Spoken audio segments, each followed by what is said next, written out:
Assalamualaikum warahmatullahi wabarakatuh. Selamat malam semua. Di sini saya Rizky Abdillah akan menjelaskan tentang pengertian dan perkembangan machine learning. Oke, kita lanjut ke slide selanjutnya.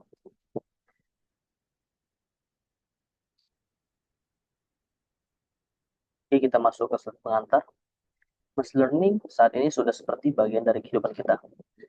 Dengan adanya machine learning, banyak kemudahan yang dirasakan manusia, mulai dari AI yang menambah produktivitas, alat deteksi wajah untuk keamanan, mobil tanpa sopir, sebagai kendaraan masa depan, dan implementasi machine learning lainnya. Mungkin di masa yang akan datang, ada banyak teknologi yang mengandalkan machine learning sebagai fondasi utamanya. Seperti itu. Lanjut, definisi dari machine learning. Mengutip kata-kata dari Arthur Samuel 1999, machine learning is the field of study that gives computers the ability to learn without being explicit programmed. Yang mana artinya, machine learning adalah cabang dari artificial intelligence yang memungkinkan komputer untuk belajar dari data dan mengambil keputusan atau membuat prediksi tanpa harus diprogram secara eksplisit. Seperti itu. Kita lanjut. Di sini saya akan menjelaskan secara singkat tentang sejarah dan perkembangan pada mesin learning. Perjalanan mesin learning dimulai sejak 1950-an. Saat Alan Turing memperkenalkan Turing Test dan Arthur Samuel menciptakan program permainan DAM yang bisa belajar sendiri. Hal ini adalah salah satu bentuk awal dari mesin learning. Pada tahun 1980-an, perkembangan teori seperti algoritma backpropagation memungkinkan pelatihan jaringan saraf jeruan, namun keterbatasan komputer membuat penerapannya terbatas.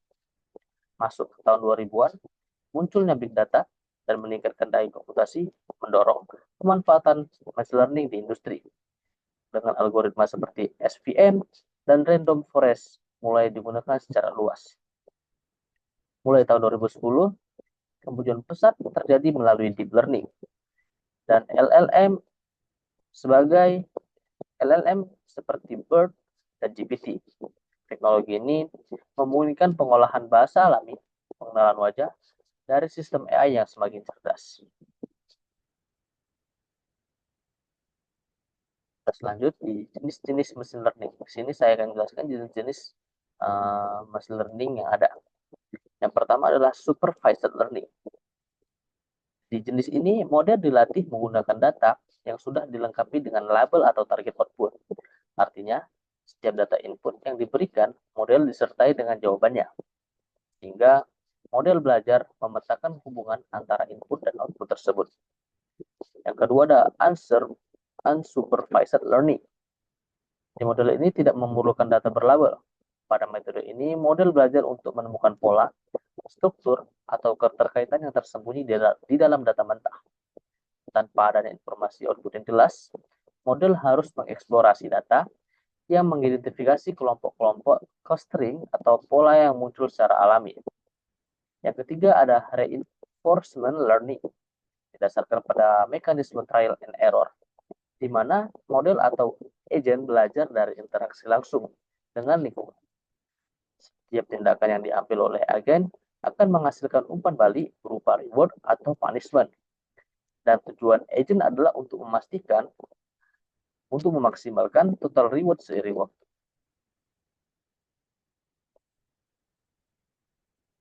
Teknologi machine learning. Di sini saya akan menjelaskan tentang teknologi yang sudah berkembang hingga sampai sekarang.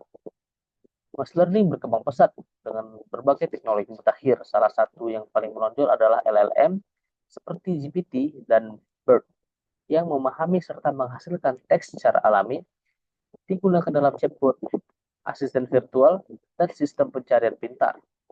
Selain itu, AI generatif memungkinkan mesin menciptakan konten baru seperti gambar, teks, dan suara, cukup melalui perintah sederhana.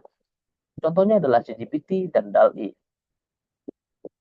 Teknologi seperti auto machine learning mempermudah proses pembuatan model machine learning tanpa perlu keahlian teknis mendalam. Sementara MLOps membantu mengelola dan menerapkan model secara efisien dan skala besar. Dan yang terakhir, Adanya Edge AI memungkinkan model dijalankan tak langsung di perangkat seperti smartphone atau IoT, memungkinkan respon cepat dan tanpa koneksi internet. Lanjut, di sini saya akan jelaskan cara kerja dari machine learning. Cara kerja machine learning dimulai dengan mengumpulkan data sebagai bahan pelatihan. Data ini kemudian diproses dan dibersihkan agar siap digunakan oleh model. Selanjutnya, model dilatih menggunakan algoritma untuk mempelajari pola dan hubungan dalam data tersebut. Setelah proses pelatihan selesai, model dievaluasi menggunakan data uji untuk mengukur seberapa akurat prediksinya.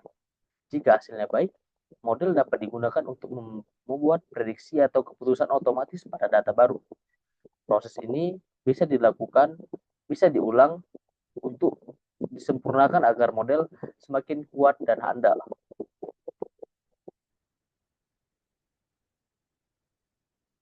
Saat ini saya akan jelaskan aplikasi-aplikasi yang telah menerapkan machine learning.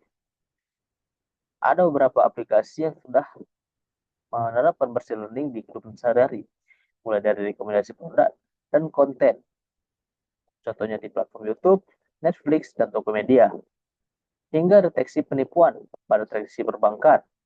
Dalam bidang kesehatan, machine learning digunakan untuk menganalisis citra medis dan membantu diagnosa penyakit. Di dunia bisnis, machine learning membantu dalam analisis data pelanggan, prediksi penjualan, serta otomatisasi layanan pelanggan melalui chatbot. Bahkan dalam transportasi, machine learning digunakan untuk mengembangkan kendaraan otonom dan sistem navigasi cerdas. Dengan kemampuannya, machine learning terus memperluas perannya di berbagai sektor. Tantangan. Meskipun machine learning menawarkan banyak manfaat, ada beberapa tantangan penting yang harus dihadapi. Salah satunya adalah kualitas dan bias data yang dapat mempengaruhi model secara signifikan. Selain itu, isu privasi dan keamanan data menjadi perhatian besar, terutama saat ada data sensitif digunakan tanpa pengawasan yang memadai. Tantangan lainnya adalah transparansi algoritma, karena banyak model, khususnya di deep learning, bersifat seperti kotak hitam, yang sulit dijelaskan cara kerjanya bagaimana. Di sisi lain, ada pula kekhawatiran tentang etika dan dampak sosial, termasuk potensi pengganti tenaga kerja dan otomatis berbasis AI. Kesimpulan dan refleksi. Kesimpulan, machine learning merupakan teknologi kunci dalam era digital yang memungkinkan sistem belajar dari data dan membuat keputusan secara otomatis. Dengan berbagai jenis pendekatan dan penerapan yang luas, machine learning telah berhasil meningkatkan efisiensi dan akurasi di berbagai sektor. Perkembangannya yang cepat juga membuka peluang baru dalam inovasi, meskipun disertai dengan tantangan yang perlu diantisipasi secara bijak. Refleksi. Melalui perkembangan machine learning, kita belajar bahwa data adalah aset utama dalam menciptakan sistem yang cerdas. Namun, kecerdasan buatan bukan sekedar soal teknologi, melainkan juga soal tanggung jawab manusia dalam merancang dan menerapkannya. Di masa depan, kolaborasi antara manusia dan mesin akan menjadi kunci, bukan hanya untuk menciptakan solusi yang efisien, tapi juga untuk menjaga nilai-nilai, etika, keadilan, dan keberlanjutan dalam setiap inovasi teknologi. Oke, sekian dari presentasi saya. Jika ada kesalahan dalam kata, mohon dimaafkan. Assalamualaikum warahmatullahi wabarakatuh. Selamat malam.